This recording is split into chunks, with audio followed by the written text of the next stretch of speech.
E aí, minhas bênçãos, sejam bem-vindas a mais um vídeo nesse canal. E hoje iremos falar sobre minha depressão, um momento que eu tive na minha vida que foi bem difícil saber lidar com tudo. E eu vou contar tudo o que aconteceu nesse período na minha vida, como aqui fala com vocês. Mas antes, já se inscreve aqui no canal, estamos rumo aos 1000 inscritos. Então se inscreve aí, ativa as notificações e curte, compartilha esse vídeo aí com um amigo seu que está passando pela depressão, ou já passou pela depressão, ou teve ansiedade, né, ataque de pânico, que foram coisas, né, que foram uma consequência, né, da depressão, acabou desencadeando essas coisas na época que eu tive. E eu vou contar pra vocês a minha experiência. Já me seguiu nas redes sociais? Se você não seguiu, eu vou ficar esperando. Já foi lá, mano? Então simbora pra mais um vídeo. Gente, eu vou começar prendendo meu cabelito, que eu acabei de fazer um vídeo pra cá, pro canal, né?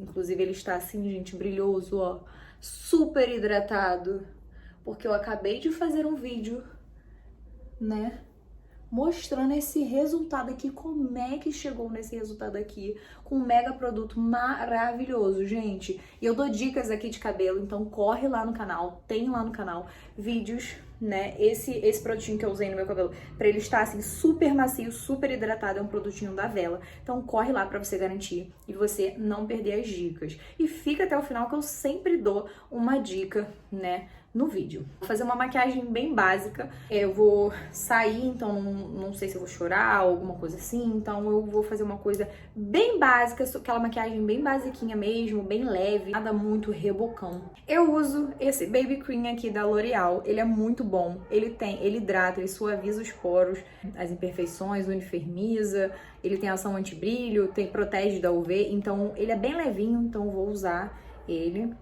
Então vamos lá, gente. Eu sempre fui uma pessoa muito alegre, muito divertida, muito pra cima. Tudo começou lá em 2012, quando a minha mãe, ela ia ter um neném. Aí a gente tava no centro de Madureira, gente, comprando as minhas coisas do meu aniversário, na hora que eu finalmente ia comprar o meu iPhone, meu primeiro iPhone, gente, 4.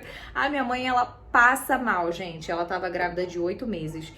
E aí a gente tem que correr pro hospital, porque a gente achou, na época, né, que ela estava tendo um bebezinho, né, um neném. Então a gente correu para o hospital, achando que ela ia ter, né, a minha irmã. Vou falar nomes aqui, porque envolve outras pessoas, então eu vou explicar pra vocês dessa forma. Aí vai em um hospital, vai em outro hospital e nada de resolver, e as contrações dela, nada. Até o momento, né, a gente finalmente conseguiu chegar num hospital que de fato, né, tivesse um atendimento melhor, que na época o nome do hospital era Hospital Rio de Janeiro, que hoje em dia nem é mais um hospital de emergência, sim, é um hospital de câncer atualmente. Não é mais o Hospital do Rio de Janeiro. E aí, quando a minha mãe, ela vai entrar para poder tirar, para poder ter o neném, na verdade, os médicos, a criança para, né, de se mexer. E os médicos, quando eles vão, né, tirar, né, achando que eles iam ressuscitar, né, a criança, eles descobrem que, na verdade, a minha mãe, ela ficou 8 meses com uma parte do intestino. Durante esse processo, né, com uma parte do intestino necrosada. Quando eles abriram, tinha fezes dela por tudo que era lado, né, dentro dela. Então, realmente, foi uma situação bem delicada. A minha família não entendeu nada e a criança acabou, né, falecendo. E aí, enfim, foi o primeiro baque, né, da nossa família que aconteceu e que mexeu bastante comigo, porque eu tinha dado o nome do bebê, que não cabe agora eu falar o nome, questões, né, de lei e tudo mais, enfim. Então foi algo que mexeu bastante com a gente. O segundo ponto foi que a minha mãe, ela ficou 3 meses num CTI. E era muito ruim essa experiência, gente, porque com essa experiência, né, de 3 meses ela no CTI, você via pessoas do lado que não sobreviviam. Que elas, né, iam, e aí você fica naquele desespero se a pessoa vai, se a pessoa fica. E aí a minha mãe teve aquela melhora que as pessoas falam que é a melhora da morte, e aí ela veio a falecer depois de 3 meses internada e tal, né, foi difícil pra gente, foi um baque muito grande. Chegou um determinado ponto que eu não estava mais na casa no qual a gente morava, e passei por um processo bem turbulento. Diante desse baque, diante do falecimento da minha mãe, eu sempre fui uma pessoa que eu era muito mimada, sempre tive tudo que eu queria. Não era porque minha mãe era rica, mas sim porque ela trabalhava bastante para me dar o melhor. Eu sempre tive o melhor, mas não era porque eu era rica, era porque minha mãe, ela trabalhava muito, minha mãe era cabeleireira. Quando a minha mãe veio a falecer, foi que eu descobri quem era minha mãe. Gente, sem brincadeira, eu me senti famosa quando a minha mãe morreu. Porque o tanto de gente que veio falar comigo, tanto de gente, vocês não têm noção da quantidade de gente que a minha mãe conhecia. Sem brincadeira. E as coisas que ela fazia, porque minha mãe, ela fazia muito bem e ela não falava as coisas que ela fazia de bem para as pessoas. E quando ela morreu, eu descobri tudo que ela fazia de bem, porque as pessoas vinham me falar o que ela fazia com as pessoas, de ajudar, fazer o dia alegre das pessoas, de animar as pessoas. Então eu acho que eu tive essa essência, né, dela. Mas a perda dela foi um choque muito grande para mim. Por quê? Porque a minha mãe era mãe e pai, né? Minha mãe, ela cuidava de mim, então ela era minha mãe e meu pai. Então, aquilo dali me marcou bastante, foi um marco muito grande. E aí eu comecei a não ter vontade, né, de viver. Não é que não ter vontade de viver, mas, tipo assim, pra mim a vida tinha perdido o brilho, tinha perdido o sentido. E nada mais fazia sentido diante daquela situação ali, dela daquele sentido. E era difícil de eu lidar com o fato de eu não conviver mais com a minha mãe, porque eu ficava pensando assim, será que ela tá viajando? Pensei durante muito tempo isso, e até hoje eu penso isso, minha mãe tá viajando. O ser humano tem dificuldade em lidar, né, com a perda. Então eu sempre fico achando que a minha mãe, ela está viajando, que ela está, né, em um lugar melhor, enfim. Eu tive essa dificuldade de lidar com isso, da situação que foi gerada através, né, do falecimento dela e tal. Comecei a desenvolver quadros de ansiedade, de momentos assim que eu não conseguia respirar, que me faltava ar, como se tivesse alguma coisa me sufocando. Tive momentos, sim, de ter pensamentos de não querer mais viver, sabe? Pensamentos que eram contrários à vida. Muito ataque de pânico, eu vivia à base de remédios, eu tomava Rivotril, né, em gotinha, e aí eu tomava Rivotril pra acordar, pra ficar calma, tomava Rivotril também pra dormir, e assim, eu me sentia um robô, porque eu tava acordada, mas ao mesmo tempo eu não tava. Eu tava acordada ali, mas a minha cabeça, ela não parava. Então, tipo assim, eu tava sob efeito de remédios e meio que você fica um robô. Parece que você não tem emoções, você é um pouco fria. Não deixava normal, num ambiente normal de alguém normal. Foi um momento bem turbulento na minha vida, no qual eu tive um relacionamento também que era turbulento, que não era legal, que não me fazia bem. Foi um momento que eu terminei também, envolveu tudo. E aí uma pessoa me convidou para ir para a igreja. Gente, eu não conhecia essa pessoa. Ela me via no Instagram e ela simplesmente me convidou para ir para a igreja. E eu não conhecia ela e eu simplesmente aceitei. Ela é Raquel. Raquel, se você estiver assistindo esse vídeo, amada, glória a Deus pela sua vida. Você é doida, Stephanie. Mas eu pensava assim, gente, eu não tenho nada para perder. Tudo que eu já tinha para perder, eu já perdi. Então não tinha nada. Minha vida para mim era o de menos, assim, sabe? Até peço perdão pra Deus por, naquela época, eu pensar daquela forma. Mas foi um baque muito grande pra minha vida que foi difícil de eu superar. Gente, era um carro preto. Pensando hoje, eu poderia ter sido sequestrada facilmente. Ela, o marido dela, eles me levaram pra igreja. E assim que eu pisei, que hoje em dia é a igreja no qual eu congrego, que é a IBA, assim que eu pisei naquele lugar, gente, eu senti a presença de Deus. E no primeiro momento que eu pisei naquele lugar, eu voltei pra Deus, que eu já era batizada, mas eu tava afastada. E aí começou a minha caminhada, eu tomando remédio, indo pra igreja. Teve uma determinada situação e o pastor Josué, ele liberou uma palavra de cura lá do altar, falando sobre quem tinha depressão, sobre quem tinha ansiedade e tal. Mas antes de eu concluir isso daqui que eu vou falar pra vocês, eu vou falar outra coisa. No processo da minha caminhada, que eu comecei a ir pra igreja, que eu comecei a ir pra célula, que eu comecei a fazer as coisas, antes disso, Deus, ele me deu a estratégia de quando eu ia me referir que eu tinha depressão, eu falava que eu não tinha, porque a gente não pode concordar com aquilo, né? Então, eu falava que eu estava vencendo a depressão.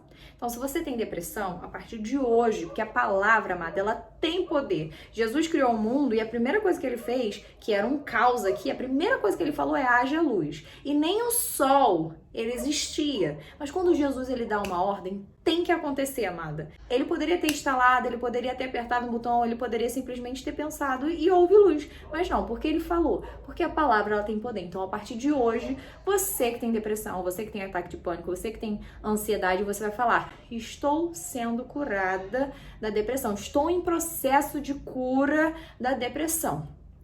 E aí eu comecei, né, a partir daquele momento que Deus tinha, né, falado comigo sobre isso, eu comecei a falar exatamente isso. Estou sendo curada da depressão, estou em processo de cura da depressão. Até que chegou um dia, né, lembra que esse dia que eu falei, que o pastor Josué, ele estava lá na frente, ele liberou uma palavra de cura do altar. Então, a partir do momento que ele liberou lá a palavra de cura, né, diretamente do altar, o Espírito Santo, através de dentro de mim, falou assim: filha, você está curada da depressão e você não precisa tomar mais nenhum remédio para depressão. E a partir deste dia, gente, eu fui curada. Eu não precisei nunca mais tomar nenhum remédio.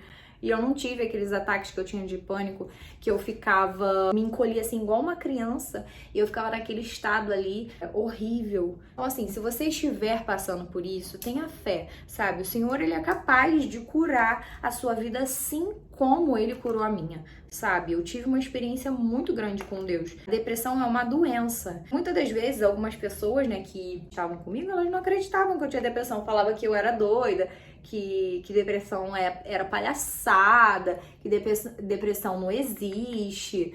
E eu, assim, ficava assim, então eu não sei o que fazer, porque eu tô doida, então. Aquele estágio de você se sentir péssima. Só quem tem depressão sabe, gente, o como é ruim, né? Não é brincadeira, sabe? Não trate isso como, né, uma brincadeira, porque não é uma brincadeira.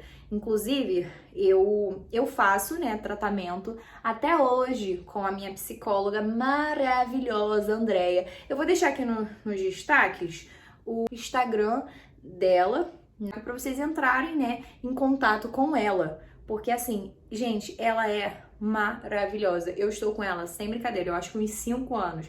E ela acompanhou todo esse processo de cura, todo esse processo que eu vivi, né, da minha mãe. E ela foi, assim, importantíssima para o processo de cura da depressão. Então, se você tem depressão, você, em nome de Jesus, eu creio que você está sendo curada, você está em processo de cura da depressão. E procure um tratamento psicológico. Não acredite em pessoas que ficam falando que isso é besteira, porque não é. O nível de suicídios aqui no Brasil é altíssimo e não é divulgado isso. Procure um tratamento psicológico.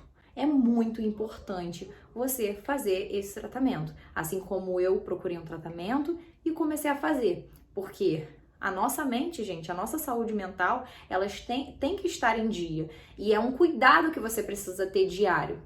Uma vez na semana psicólogo. Então é importante você ter esse cuidado, né, com a sua mente. Se você quiser conversar comigo sobre isso, sobre depressão, pode me mandar uma mensagem aqui nos comentários, comentar se você tem ou se você está em processo de cura, ou se você preferir me mandar um direct lá no Instagram, porque lá a gente dá para conversar melhor do que expor aqui a situação, porque acaba que outras pessoas veem, né, a situação. Vou estar em oração por você, tá bem? Se você quiser, né, me chamar lá no direct do Instagram para conversar sobre isso, porque não tem ninguém que converse com você sobre isso, sobre a depressão, porque ninguém te leva a sério, é uma situação delicada, pode me chamar lá no Instagram pra gente conversar no direct, que eu vou ter o maior prazer, né, em estar conversando, em estar orando, viver essa experiência com Deus de ser curada. E eu creio também que isso pode acontecer com você, porque Ele pode fazer todas as coisas. Como a Bíblia fala, tudo posso naquele que me fortalece. Então eu acredito muito nessa passagem e creio que Deus, Ele é maravilhoso. Assim, a depressão, gente, vocês tem vários tipos, né? Você pode tanto desenvolver a depressão por uma coisa, um fato, né, que aconteceu na sua casa, na sua família, né? Como também você pode também problema hormonal. A depressão, às vezes, é uma falta de alguma coisa que está regulando ali no seu cérebro, e aí você consegue, né, com remédio, contornar a situação. O meu foi por causa desse trauma, mas pode ser também hormonal. Tá valendo, se eu estiver errada, me corrijam, por favor. Você tomando remédio, você consegue corrigir. Pode ser também algo espiritual, tá bem? Tem coisas que são espirituais. Em determinados casos, não tô abrangendo todos os casos, mas Eu creio que tem algumas situações que são espirituais e eu creio que também que o meu era espiritual. Por quê? Eu tive uma palavra na igreja, outra experiência desse processo de cura da depressão. Eu tava me sentindo muito cansada, com o meu ombro assim pesado, como se alguma coisa estivesse pesando aqui no meu ombro. E, gente, eu fui numa igreja e um pastor, ele foi usado por Deus pra falar exatamente o que eu tava sentindo, que eu tava cansada, que eu tava sentindo um peso nas minhas costas e nananã. E eu simplesmente, né, falei, nossa, realmente é isso e tal. E aí ele fez uma oração, gente, e na hora, o peso que tava nas minhas costas é como se tivesse puxado alguma coisa que tava pesando nas minhas costas e na hora o negócio saiu e eu fiquei leve. Então, assim, tem coisas que são sim espirituais. Procure uma ajuda médica antes de qualquer coisa, para ver essa questão hormonal, para ver essa questão se é espiritual, se é hormonal, se realmente qual foi, né, o objetivo. A minha psicóloga, ela é psicanalista. Vocês precisam ver qual é a abordagem que vocês se identificam mais. Se é psicanalista ou se é a outra, entendeu? Para vocês procurarem uma psicóloga. E não desistam se a primeira psicóloga de vocês for ruim, porque a minha primeira, eu saía pior do que eu entrava, eu não queria mais ver cara de psicólogo nenhum. E com muita insistência mesmo, eu achei a Andrea e ela assim, gente, eu confio de olhos fechados. As pessoas lá de fora do consultório, quando a gente faz consulta, devem me achar surtada, porque eu entro lá e eu começo a rir. Ela me faz rir e eu rio a beça. E ela faz com que eu leve a vida de forma leve. Então, assim, vale muito a pena você fazer psicóloga. Não é coisa de doido, igual todo mundo fala, entendeu? Que é coisa de doido. Doido é quem não faz psicóloga. Me contem aqui embaixo qual foi a experiência de vocês em relação a isso, se vocês tiveram, se foram curadas, se estão em processo de cura, que eu quero poder ajudar cada um de vocês. Gostaram da minha make? Bem basiquinha. E é isso, eu espero que vocês tenham gostado do vídeo. Comentem aqui o que vocês acharam. Eu espero ter ajudado vocês. Estou aqui aberta para ajudar vocês junto nessa caminhada. Manda esse vídeo aí para pessoas que estejam precisando ouvir um pouquinho dessa palavra, ouvir um pouquinho, estão precisando de ajuda, que eu estou aqui à disposição. O que eu puder fazer, eu vou fazer. Um beijo no coração de vocês e até o próximo vídeo.